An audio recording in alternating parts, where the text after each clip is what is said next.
Good morning, everyone. This is Dan with Ledger Support. Hope everybody's doing okay today. As usual, I'm here for the daily, or right now bi-weekly, I should say, support stream. So if you guys have any questions, of course, this is the moment where you get to interact with me representing Ledger Support.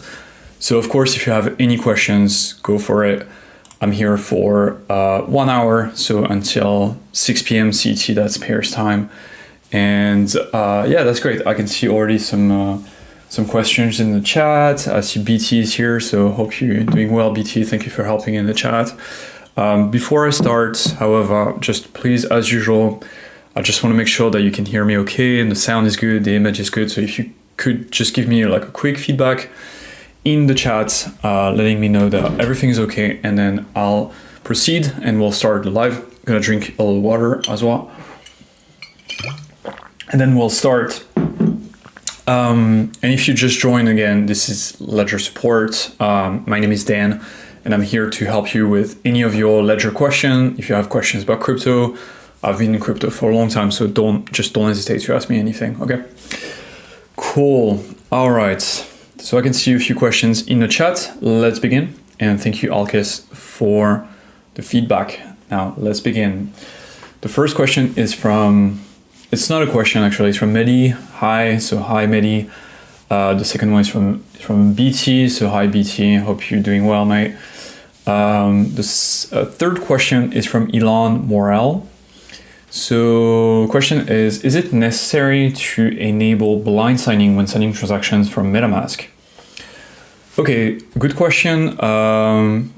It's actually, yes. So it depends on the transaction, but every single time you wanna interact with the smart contract and MetaMask is in the middle, so in the middle between your device and the dApp you're trying to use, and MetaMask is sitting in the middle, then yes, you'll have to blind sign, which is kind of an issue because there are scammers that will take advantage of blind signing to trick you into signing transactions that might drain your funds. So it's always a danger to blind sign. That being said, if you don't like blind signing, I would say probably just use Ledger Live. Because the cool thing about Ledger Live, although Ledger Live doesn't have all the options that connecting your Ledger device to MetaMask might have, but at least within Ledger Live, you don't have to blind sign. And Ledger Live does also have a decent selection of dApps. So if you have anything specific in mind, Elon, then just let me know and I will try to find something that can help you in this catalog, which is quite overwhelming, to be honest. Like there's a lot of stuff in there, but if you've got anything specific in mind, let me know. In terms of blind signing, yes, it is necessary with most third-party wallets. So your next question is, like if I'm sending some ETH to another wallet, do I still need to enable blind signing? Not talking about using it with dApps. So no, if it's just if you're just sending ETH from your wallet, then you shouldn't have to blind sign. Blind signing is only for smart contract interactions. That would involve moving tokens as well, because you might know that, but like tokens are actually smart contracts on chain. So if you want to move a token, then you will need to blind sign that transaction. If it's just ETH to ETH, I don't think you have to blind sign. I mean, you shouldn't have to blind sign at all, actually. So yeah, so be careful if you're just trying to send some ETH. And the wallet is asking you to blind sign, maybe the wallet is making you sign a transaction that's a little sketchy. So I would just not necessarily do it. And if you want to just transfer some ETH, I would just do it within Ledger Live. So I hope that answered the questions, Elon, but just let me know if you have other questions. Okay, next question from Design, Mix, and Master. So the question is, my Ledger Nano S is hardly readable. It's become very dim, even with the display setting of high. What to do? So yeah, I've had the same issue with my Nano S. I've had a Nano S for many years and I love the device, but yeah, the screen has become very dim, and yeah, it's normal, sort of. I mean, just like any hardware device, eventually the screen is gonna go. That being said, don't worry, you can always, so you've got two options. You can keep using the NanoS. What I would do instead, if you can afford it, if you have the budget for it, I would invest in a NanoS Plus, which is this device here that I've got here on camera. It's like a NanoS, but it's got more storage. The screen is also bigger. The buttons, it's just a better NanoS. And the cool thing is we do have a replacement program as well. So if you have an NanoS and you want to move, like upgrade to the NanoS Plus, just like this one, then we can fix you with a discount code so you can get your NanoS Plus for cheaper. So just let me know if that's interesting to you. Design, mix and master. What I would say in terms of next steps, there is a video that there's a link in the video description to the help center, which is support.ledger.com. Okay, so you can click that link. On the help center, you can click on contact us here, new conversation, and then explain what's going on. So, select the categories, then explain what's going on, as many details as possible, explain that you want to upgrade if that's what you want to do, and that you'd like a discount code, and then someone will get in touch with you. And once you receive your new device, you can use your 24 recovery phrase to restore your private keys in your NanoS Plus, basically creating a backup, because you would still have your NanoS as well. By the way, if we do give you a discount to upgrade, you can keep the NanoS with you, okay? We'll just ship you the NanoS Plus. And then you can use your NanoS, your old NanoS, as a backup device. So it's a really good solution, and it's more secure than just keeping your phones on a NanoS. And once you get your NanoS Plus, you can restore your private keys like this. I'll drop this link in the chat. Design. And you can just follow those steps to restore your private keys on a new device. Hope that answers the question. Next question from XXX8. Will you be supporting Stronghold token anytime soon? So I gotta confess that I am not familiar with Stronghold. Let me double check. Oh, I like to see this. Green markets nearing 50K. Well, this is really good. Stronghold token. Okay. Ethereum. Okay, I don't think it's supported. So I can log a request for support, but you can also, I'll show you how to do it as well. So if you go on the help center, there's a link in the video description, XXX8. You click on supported coins and tokens here, and then you can use this revamped page to check tokens. So this one is not supported, as you can see here, but you can request support for it by filling in this form. So I'll just drop the form in the video description for you, XXX8, and then you can fill in the form, add the token address, and then we'll get back to you.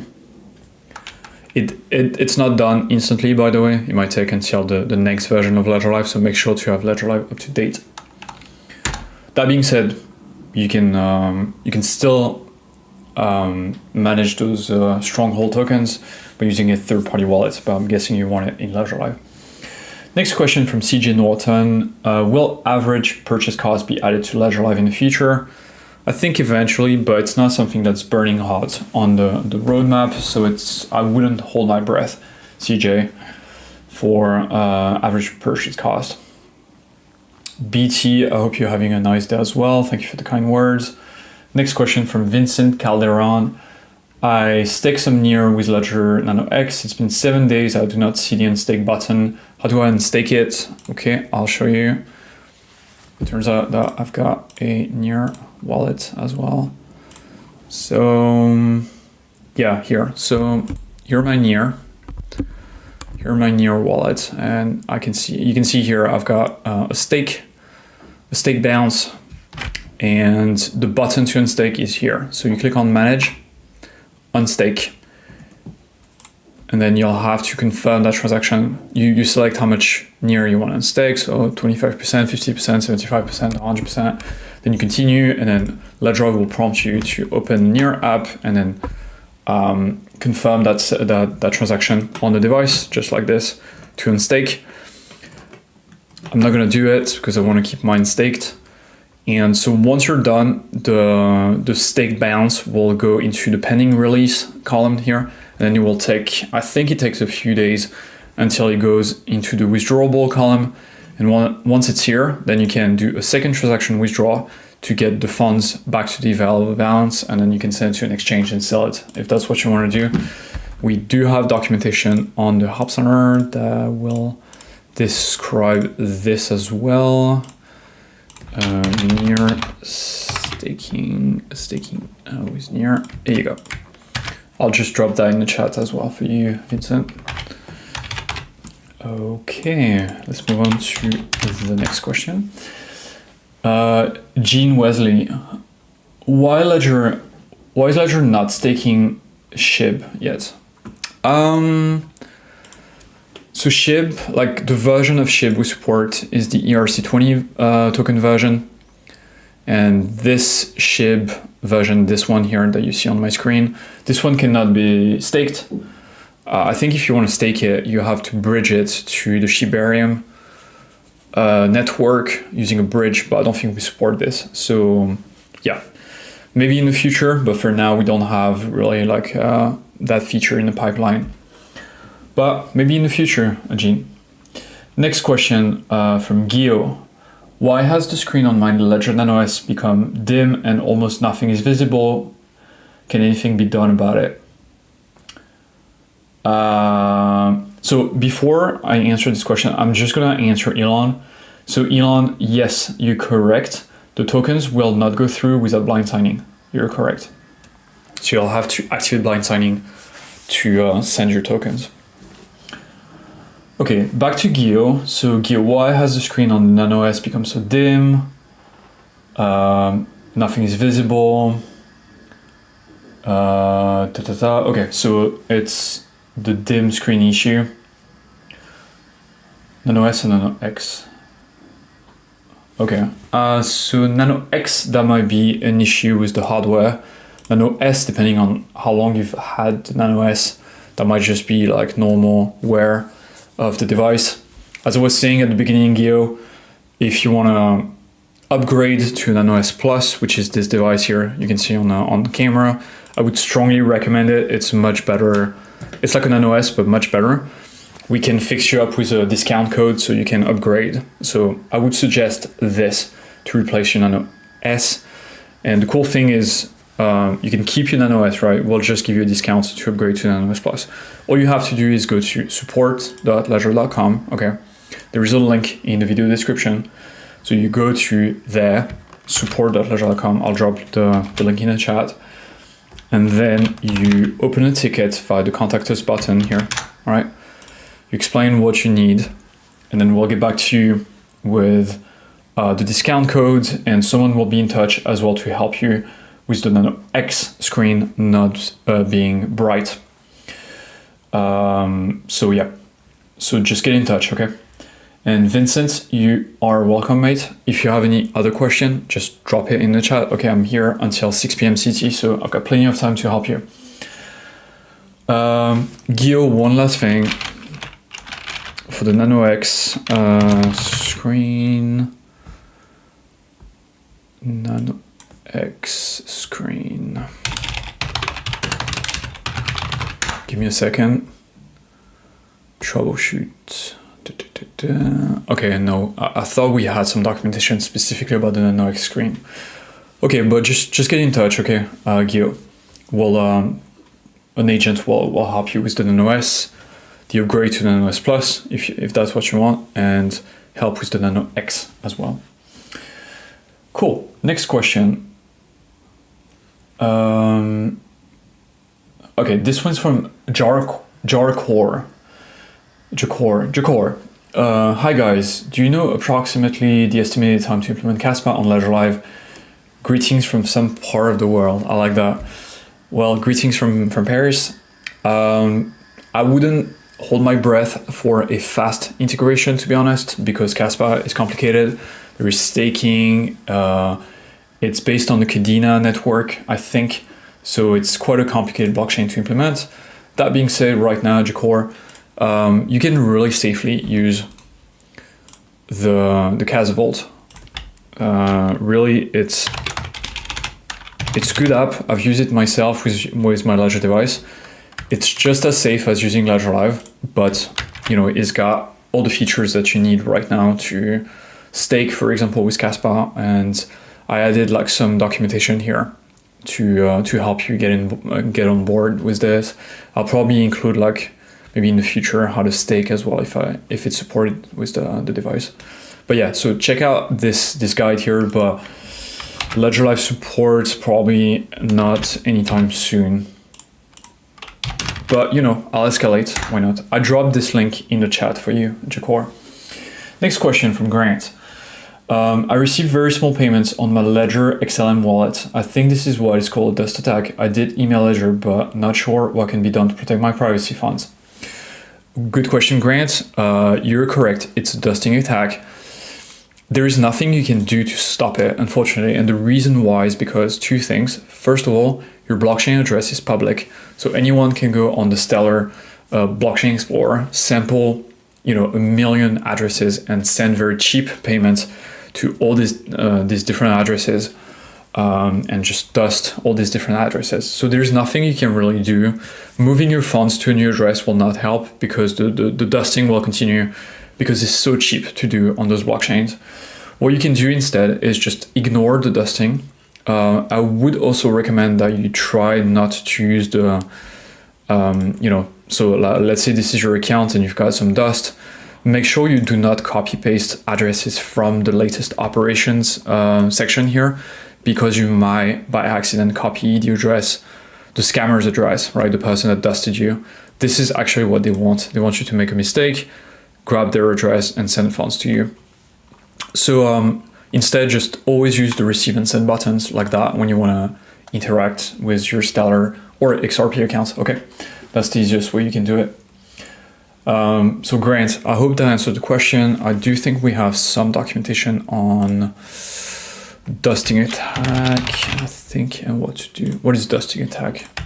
Here. There might be like some more tips and tricks here for you, Grant. But basically, like, just to summarize again, there is nothing you can do to stop it, but you can ignore it, and ignoring it will keep you safe.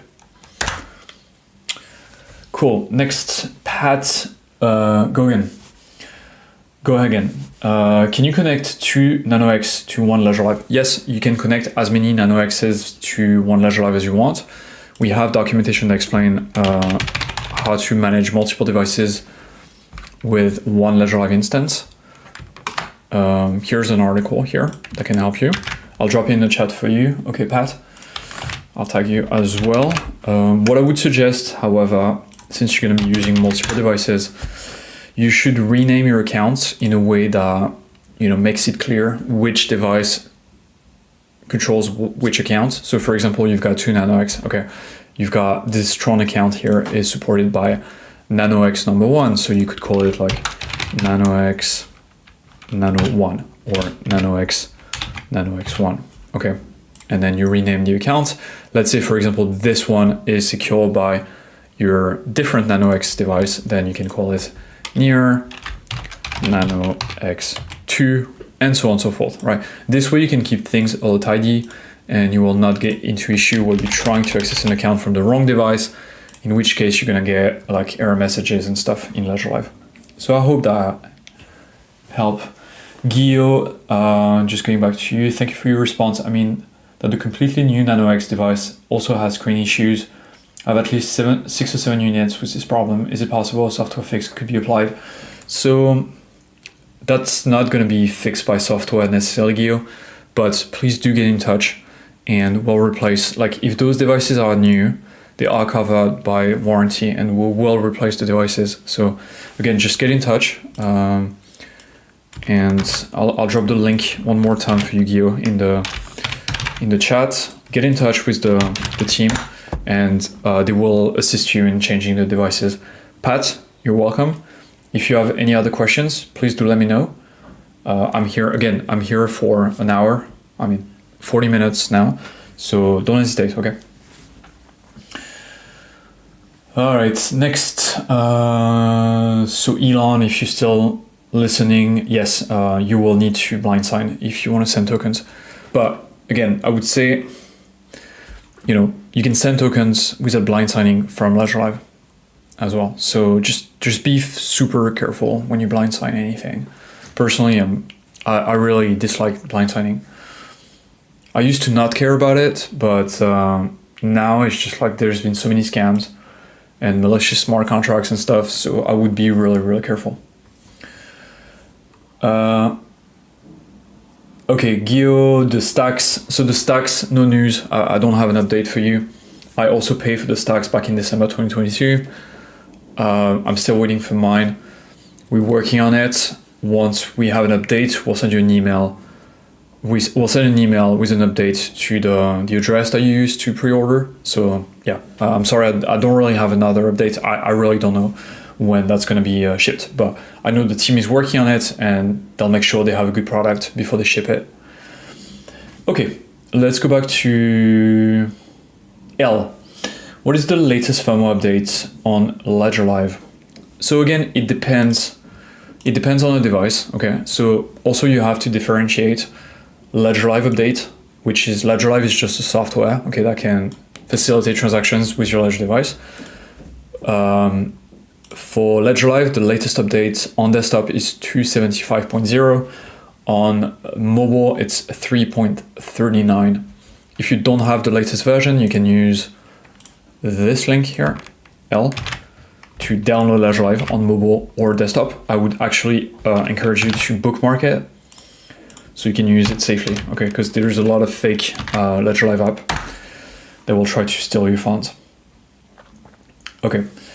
So L, yeah, so that's Ledger Live. For the firmware, it depends on the device. If there is a firmware update available for your device, it will show here in my ledger. There will be a little blue dot here that you can click, and then you'll be prompted to update the firmware here, and there should be an orange banner at the top as well. For the Nano S Plus, the latest firmware update is 1.1.1. Nano X, that should be 2.2.3, I think.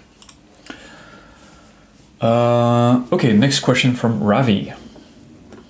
If I use Kiln for staking ETH, is there any possibilities of losing my ETH for any reasons, like a bug at Kiln, hacking of Kiln? I staked ETH last year via Celsius and lost it because of bankruptcy. Yeah, so I think, Ravi, like, so BT is right in the sense that when you stake with Kiln, you keep the private keys to the ETH, right? It's not like Celsius, where Celsius, you send the money to Celsius, the private keys, like Celsius had your private keys, and then they can do whatever they want with your ETH, including not paying you back, which is not what happened to you necessarily, but what happened to a lot of customers at Celsius. With Kiln or Lido or those staking services inside of Ledger Live, you actually keep the private keys in your device. So whenever you want to withdraw from Kiln, then someone that wants to withdraw from your account will need your private keys, which only you have. Now, in terms of risks, there is always risk, and the reason why is because Kiln operates with smart contracts, right?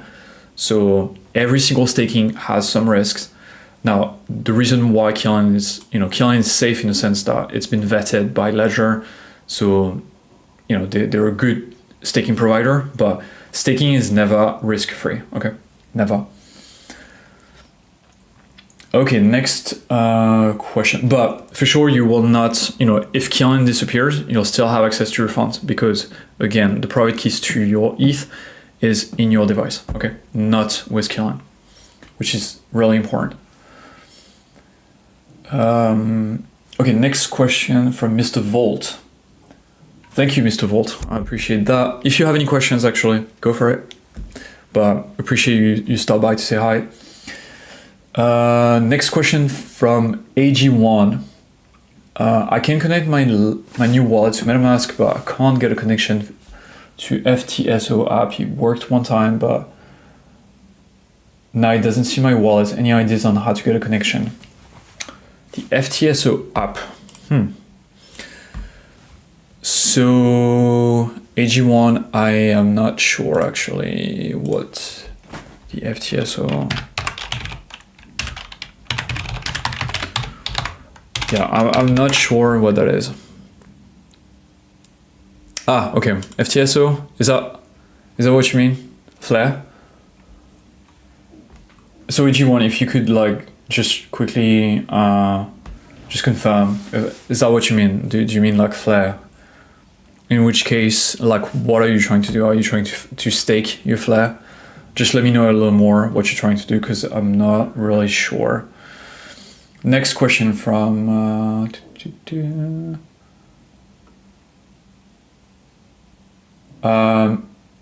MT.SSS. I click on receive on Ledger Live and send BTC to the proposed address after validating with the ledger, but it is not the same address.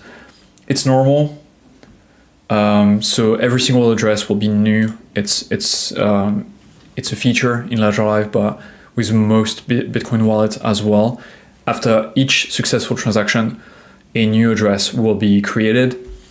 You can still use an old address if, for example, you're on an exchange and the exchange wants you to always send to the next address. That's fine.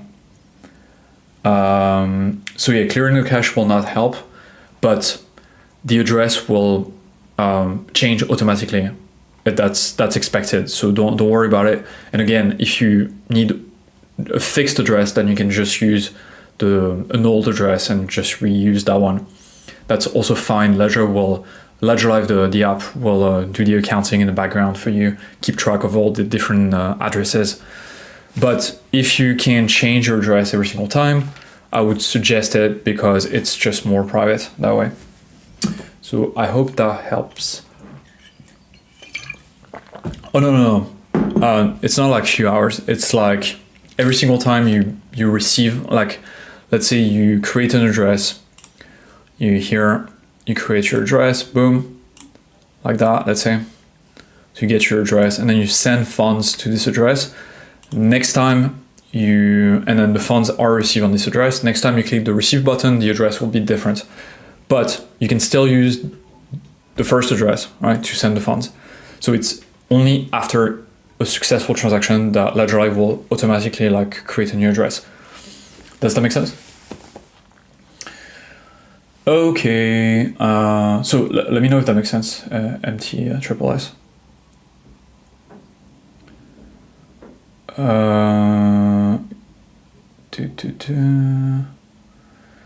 Gene Wesley, do you think Ledger will have fiat wallets in the future? I don't think we'll have fiat wallets because it's not our business model. We're not really a bank, and banks are in charge of creating fiat wallets for people. We are in charge of creating crypto wallets, and you have the private keys to those wallets. Now, that being said, if you want to keep something stable, like dollars on the blockchain, those exist as well in the form of stable coins, Gene. So for example, a lot of networks have their form of stable USD. So one example, on Ethereum, you can have Tether USD. So 1 Tether equal $1 US. Tron has Tether as well. So 1 USDT on Tron equal $1, and so on and so forth. And so most blockchain have stablecoins like this. If you want to learn more about stablecoins, you can read this article here, how to manage stablecoins. So Gene, I'll just drop this in the chat for you. You can take a look. So yeah, so no fiat wallet, but stablecoins is the blockchain equivalent of a fiat wallet, if that makes sense. Crypto dollars, some people call them. All right, I'm gonna drink some water and then we'll continue. Typus, does it matter which BTC address I'm using in Ledger Live, Segwit, Taproot, Legacy? Can I send my Bitcoin from Taproot to Segwit account, for example? Yes, Typus, you can. All those addresses, they can interact with each other. There is no risk. They are slightly different in terms of like what you can do with them. Typically, like a legacy address, sending from a legacy address will be more expensive than sending from a native Segwit address. Also, like if you've heard of Bitcoin NFTs, also called ordinals. If you have ordinals, you should always and only send them to your Taproot account. But if you just worry about BTC, normal Bitcoin transaction, then you can just create whatever wallet. I would go for the default, which is native SegWit.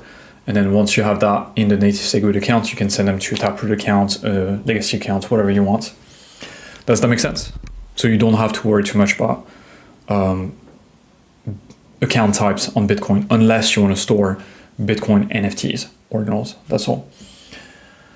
Okay, Guillaume, after the latest updates, does LedgerDrive recognize the seed phrase? Where exactly are the seed words stored? Does LedgerDrive see the seed phrase? Okay, great questions here. So after the latest updates, does LedgerDrive recognize the seed phrase? So LedgerDrive, so the latest update of what, actually? So if you mean like updating LedgerDrive, you can update LedgerDrive without any impact on the seed phrase, right? Because the seed phrase is not stored anywhere. What's stored inside your device are your private keys, okay? And the private keys are represented by your recovery phrase. So if you ever lose your device, you can get the private keys back into the new device using the recovery phrase. But it's not like your device stores the words of the phrase, right? What the device stores is the private keys, which are very long random numbers that are very, very difficult to back up. And that's the reason why your device gives you a recovery phrase instead of the private keys, right? Because it would be very difficult for you to write down a private key that has, 1,000 digits.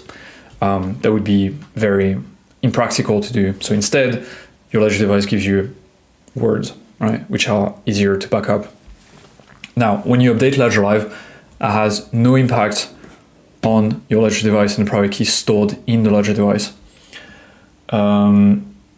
Where exactly the seed words stored? So if you follow what I was saying, the seed words are only stored on a piece of paper that you used when you back up the words in the first place, right? This is the only place where the seed words exist. But again, the seed words, they can be used to restore your private keys on a new device, okay? I know it's a little difficult to wrap your head around if that's the first time you grapple with those concepts, but the seed words are only, where you choose to write them up, that's all. And does LedgerDrive see the seed phrase? No, never. That's actually very, very important. LedgerDrive is completely independent from your Ledger device. Actually, never, the private keys never leave the device, okay? And if LedgerDrive, for any reason, is asking you for your 24-word recovery phrase, right? Let's say you get a pop-up in LedgerDrive saying like, hey, can you share your 24-word recovery phrase? This is actually a scam. And if you type your phrase, someone will access your funds and drain your wallet. So again, don't fall for scams. If anything or anyone, any app, even if the app looks like LedgerDrive, is asking you for your 24-word recovery phrase, it's a scam. Run away and don't do it, okay? So sorry for the long answer, but I really want this to be clear, okay?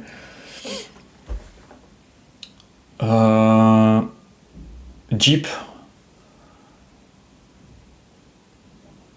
Okay, so MTSSS, thanks for the clarification, so you're welcome. So I sent some kind of temporary Bitcoin address, but the original Taproot account didn't receive anything on-chain. What's the problem?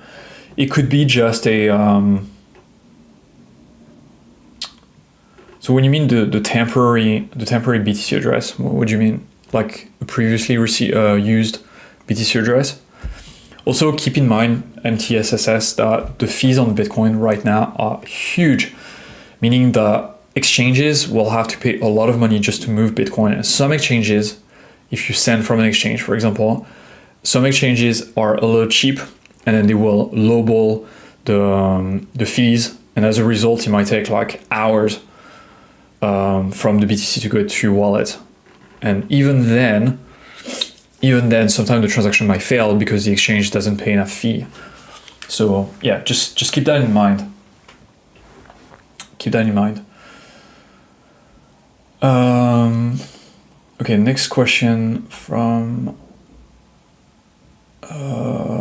okay, Jeep. So Jeep, you posted something, but it was retracted. So I think YouTube bugged you, and remove the message. So that happens sometime on YouTube. It's a little annoying. So you can post again. But I can see another question from you. So you said, my ledger drive keeps making outbound calls to something, an image capture site. Why is this? That is actually weird. IBB. I've never seen something like that. So first of all, are you sure you're using a legit version of ledger drive? And are you talking about ledger drive on mobile, on desktop? And third, I would love to see what's happening actually, because that doesn't ring a bell for me. So if you could actually maybe get in touch with support. Yes, you sure? SHA-5012 checked. Okay, so it's a legit version of ledger drive. So I'm actually not sure what those calls are for. I don't know why they would make calls to an image capture site. Doesn't really make sense to me. But look, I'm happy to try to look into it for you, but you'll need to get in touch with support by opening a ticket. So you can go to support.ledger.com, then contact us, and then start a new conversation. Then you can write your ticket, and you can ask me in the ticket. You just say you want to talk to Dan, and then I'll take a look. It would be useful as well if you could add your logs as well. So ledger drive logs would be in settings, help, save logs. Just attach your logs to your ticket as well, so I can take a look and ask the engineers as well. So this is weird. Given all the logs. Okay, so you know what? Actually, you know what? Just share your case number. You know, the 6-digit number the support center gave you when you opened the ticket, so I can take a look. And if I have any insights, I'll just chime in on the ticket. But for now, like, it really doesn't ring a bell. So I'll let you know. Okay, if I find the answer, I'll definitely let you know. Okay, next question. Alain, can I swap big amounts without any risk? So yes, you can. Yes, you can, Alain. You can swap using the swap tab here. But depending on the cryptocurrency, so just something to realize is that if you use the swap tab here, you will interact with a third-party service, right? So an external service. So depending on how much you want to swap, you might trigger the compliance system. So that's something to keep in mind. If you're trying to swap, so there is another way to swap, which is completely on-chain using smart contracts. That's also available, but it depends on the chain, right? So not every blockchain, and depending where your funds are secured, you know, not every blockchain will let you do the smart contract swap. So, okay, BTC to USD 100K. Okay, so in this case, I would say probably you can use the swap tab here, just with the caveat that the third-party exchange that will process the transaction in the background, they might actually, you know, ask you for compliance. It's possible. It's not a guarantee. They might or might not do it. But if your transaction looks suspicious, which might happen sometime with big amount of transaction, then it's possible that they will ask you for KYC. So I just want you to be warned. Yep. So yeah, just keep that in mind. I'll share some documentation for you so you can take a look. And again, that's not because of us, it's because of the service provider that will process your transaction. Yeah. There is another way maybe where you could, let me check. There is a DEX, so a decentralized service called ThorSwap. Yeah, so ThorSwap, I think they do, see, like, you can swap BTC for, let's see if they have USDT here. Yeah, here we go. So yeah, you can use ThorSwap to swap BTC to USDT, but I would definitely like just try with a small amount first. Just make sure that the swap goes through, especially if it's the first time you've used ThorSwap. If that goes through, then you know, just increment the amount. Yeah, Changely might refuse the swap because you don't pass compliance. That's possible.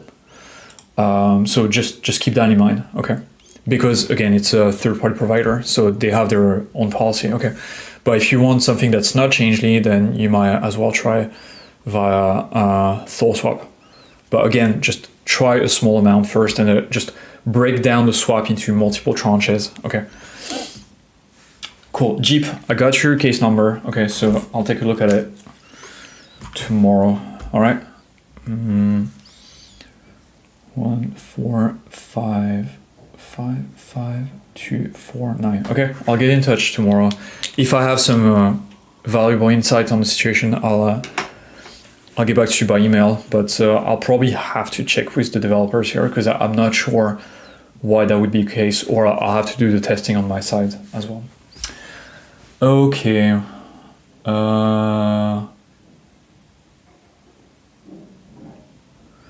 MT.SSS amends the address proposed when I click on receiving ledger live. Transaction is done, confirmed by CoinHouse. So I sent some kind of temporary BTC address. Okay, so you...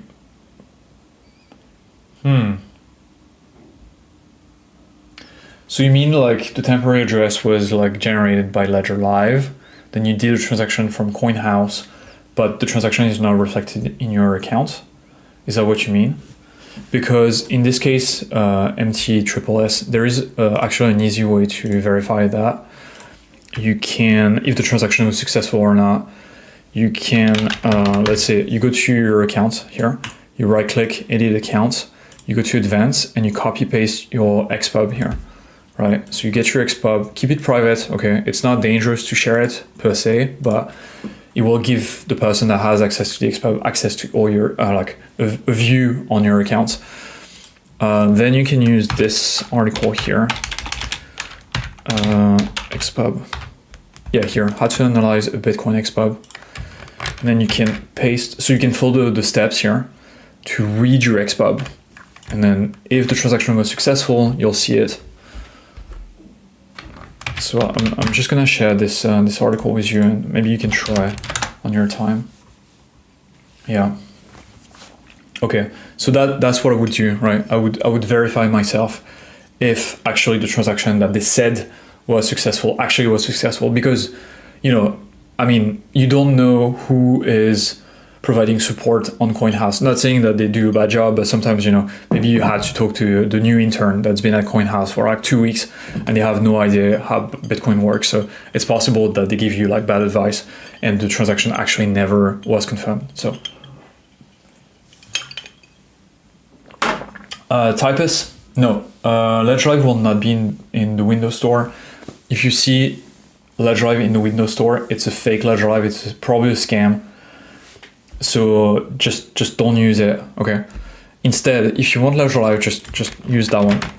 I just want you guys to be careful because there's been instances of fake Ledger Live app on the Microsoft Store and maybe in the future on the Windows Store as well. So I would be super careful, okay? Just get your Ledger Live from here, only from here, and bookmark this page. MTTS, you're welcome, mate. Alright guys, so I'm gonna be here for another 10 minutes. I'm gonna try to get through all the questions. Next question from Carpotai. When withdrawing Bitcoin from tokenized exchange to my Ledger address, it's asking me to sign a message. How do I sign with Ledger? I don't know. I have to admit, like, I don't know. I've never used that exchange. I would say just be careful because tokenized exchange. Let me see.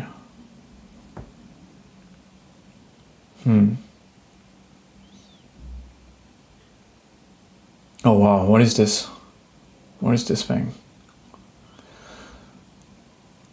I'm not sure what this exchange is, Carpotai, but I would be careful here. It looks a little sketchy. It looks a little sketchy, so I would just not use this if you can avoid it. I don't know. I've never used it, so I can't really give you advice here. I don't want to say anything that would compromise. In general, I would say if you don't know what you're signing, don't sign it. If they ask you for your 24 recovery phrase, okay, the words on your card, don't do it because it's a scam. What I would say is probably reach out to their support and maybe they can help you. But yeah, sorry, I can't really help here. All right, next question, Rhett. What is the best way to connect Ledger Live to CoinLedger? Do I have to go through all my accounts and enter ETH 1, 2, 3, 4, 5 addresses at all? Same for any assets. So I think you mean the tax software here. I don't know. I've never used it, so I'm guessing yes. For individual ETH addresses, you might have to go like address by address. But for Bitcoin, you can just give them your Bitcoin XPub. But I'm not sure because I've never used the service. Now, Rhett, there are like other services that can help you with the crypto tax. And I'll ask some of my US colleagues, if you're based in the US, for advice. Maybe there's something a little easier than CoinLedger. But yes, typically for ETH, because each ETH account has its individual address, you'll have to provide that individual address. Okay. Gio, I mean, considering the updates of NanoX to version 2.2.3 and the whole story of Ledger Recover, there are many rumors among users after the update, the private keys transferred to Ledger. So my question, can Ledger see my private keys without my permission? Oh, I see what you mean. No, so the answer is no. Because Recover is, I think we kind of botched the communication about Ledger Recover. Ledger Recover is completely optional and it's something you need to sign up for and pay. So if you've never interacted with anything that looks like a subscription service, then you've never activated Recover, and updating the firmware will not activate Recover. So if you don't like Recover, then you can just ignore it. Updating the firmware will not share your private keys or anything like this, okay? Recover is only to back up your seed. And again, it's something you have to sign up. And there is a process of signing up. It's very long. There's documentation on it if you're interested, right? It's an interesting service, but not everybody wants to use it. But it's not like you can activate it by accident, or it's not like we can activate it on your behalf, right? You have to do it. So yeah, don't worry. You can update the firmware safely. You have nothing to worry about. I've updated my NanoX firmware as well, but I'm not a Ledger Recover user. Okay, I've never activated the service personally. Next question from user 0812. I have visited gala.org on my transaction on my ledger. I have visit gala.org on my transaction on my ledger. Seemingly a scam. Yes, it's probably a scam. So just don't follow the link. Yeah, if it's an NFT user, then just hide it. It's probably like one of those scammy NFT. You can just right click, hide the connection like that, hide the collection. Don't follow the links, because you'll get on a sketchy website that will try to scam you. Lolith Lohi, I think BT answered that question. Yes, you have to use a third-party wallet to store SUI on your account. We have documentation here. So let me help you. Yep. Connect your Ledger wallet to SUI via SUI wallet. You can follow those steps to create an account using SUI wallet, which is a third-party wallet, in your Ledger device. Don't worry, it's just as safe as using Ledger Live, and the private keys stay on the device. I use it myself, it's okay, the experience is fine. Lolith. Yep. I'm gonna drop this article here in the chat so you can consult it. Yeah, Gio. So it's up to you, mate. You know, you don't have to use Recover if you don't like the service. You know, if you don't feel like you need a backup for your seed, which a lot of people don't want a backup for their seed, then just ignore the service and it will never be activated by force. Okay, it's always going to be an option, not something that will force you to use. So But right now I would say update the firmware because it's still safer to update the firmware. It's the best practice to do it. Okay, next question from Typus. Do I have to go through KYC or any other time-consuming procedure if I want to swap or buy crypto directly at Ledger Live? Do I have to get verified at Coinify and MoonPay? Yes, you have to. And the reason why, so for buying, yes, definitely you'll have to create accounts. And because those services are provided by a third-party service, so they will ask you for KYC. Probably all of them. Same if you want to sell.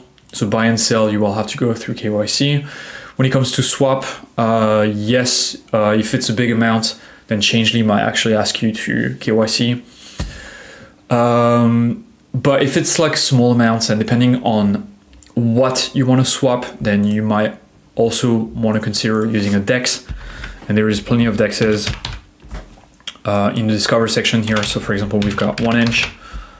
Right, we've got PairSwap, and those are great if you have assets on Ethereum, Base, Binance Smart Chain, Polygon, Arbitrum, OP Mainnet, Optimism, those services here, those chains, because you'll be able to swap, for example, ETH on, let's say you will be able to swap your ETH on Base. Right, for example, you can swap your ETH for USD coin, right? Without any third party. Yep. So you might want to look into 1inch.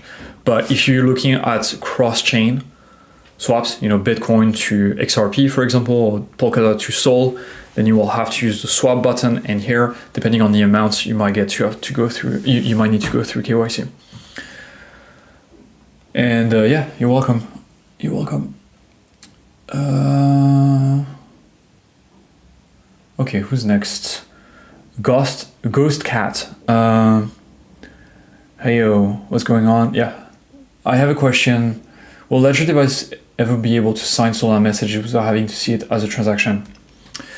Yeah, I think so. I think eventually the devs will implement something like that because I have the same issue when I try to sign messages. It's not great. It looks a lot janky. Solana is a big blockchain with a lot of users. So, that can weigh into the features that we will release next. Not saying that it's hot on the roadmap, but eventually I think that's something that's going to be implemented. In any case, GhostCat, I will escalate the feedback, okay? Next question from Munim. When will Ledger support Solana tokens? Again, I don't have a ETA for you, Munim, but I would probably suspect that sometime this year because the Solana community is huge. A lot of people are using USDT or Pyth or Solana tokens. So yeah, I think that's going to be something that's going to be coming to Ledger Live sooner than later, but I can't promise you any date or anything like that. In the meantime, you can just use, you can connect your Ledger device to something like Solflare, and yeah, just use that to manage your funds. That's perfectly safe. I use Solflare myself. I like it. It's a good workaround in pending support in Ledger Live.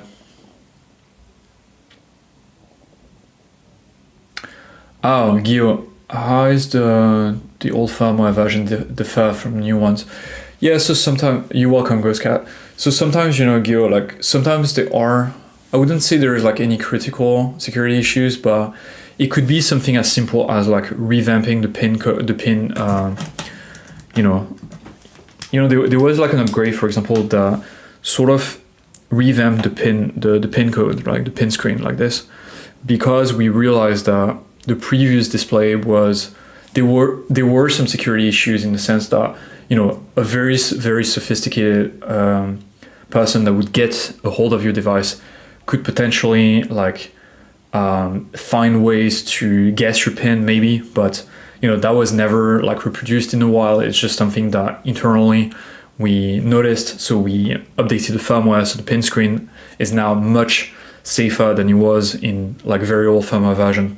So that's just an example of what if a new firmware can do. Also, what firmware updates do, which is very important, is they will give your device the capacity to sign transactions on some blockchains. So for example, a very old version of the firmware on an NOx cannot sign staking transaction on the new Ethereum blockchain, right?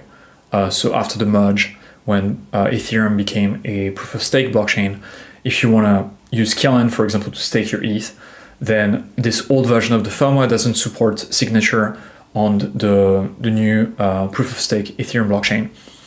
So, you know, it's more in terms of like new features and how they are being made possible on your Ledger device.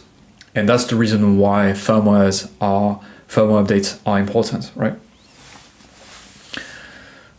So that's why we usually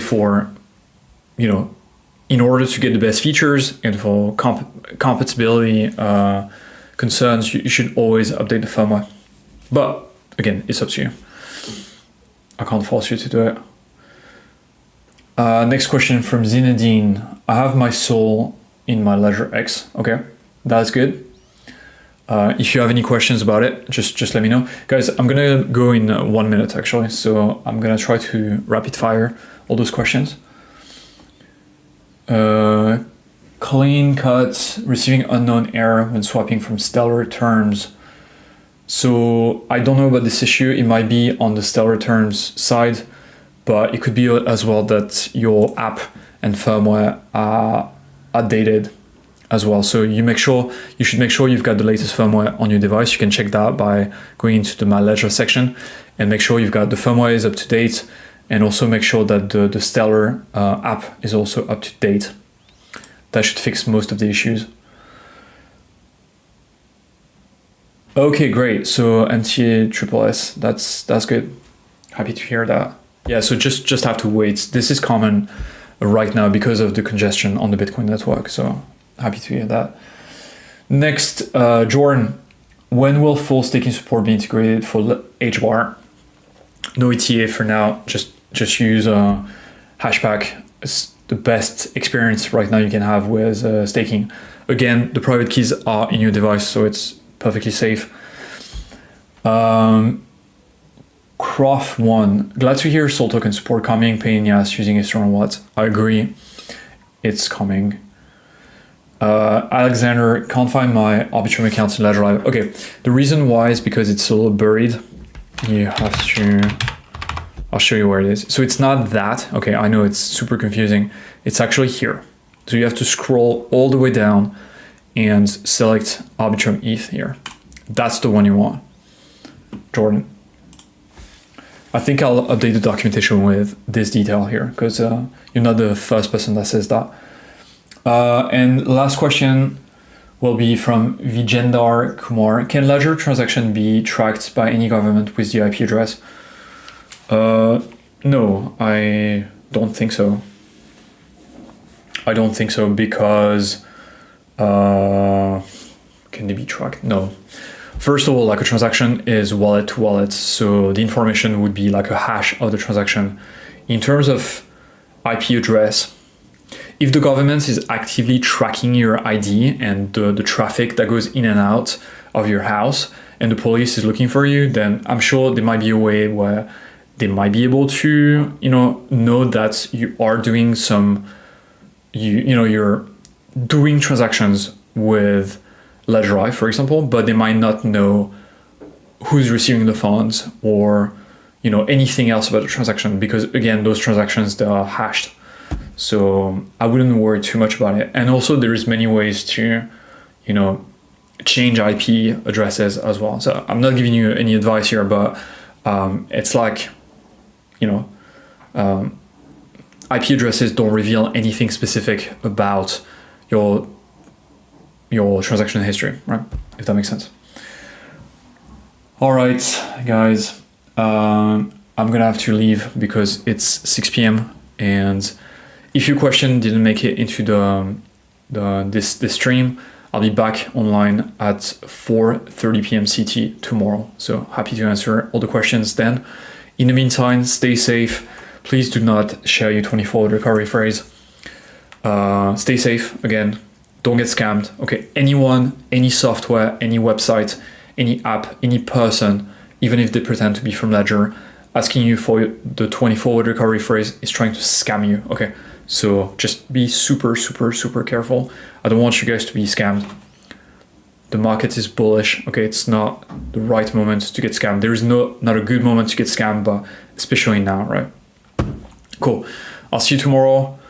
If you have any questions, come tomorrow to the stream. In the meantime, stay safe, and I'll see you on the other side. Bye.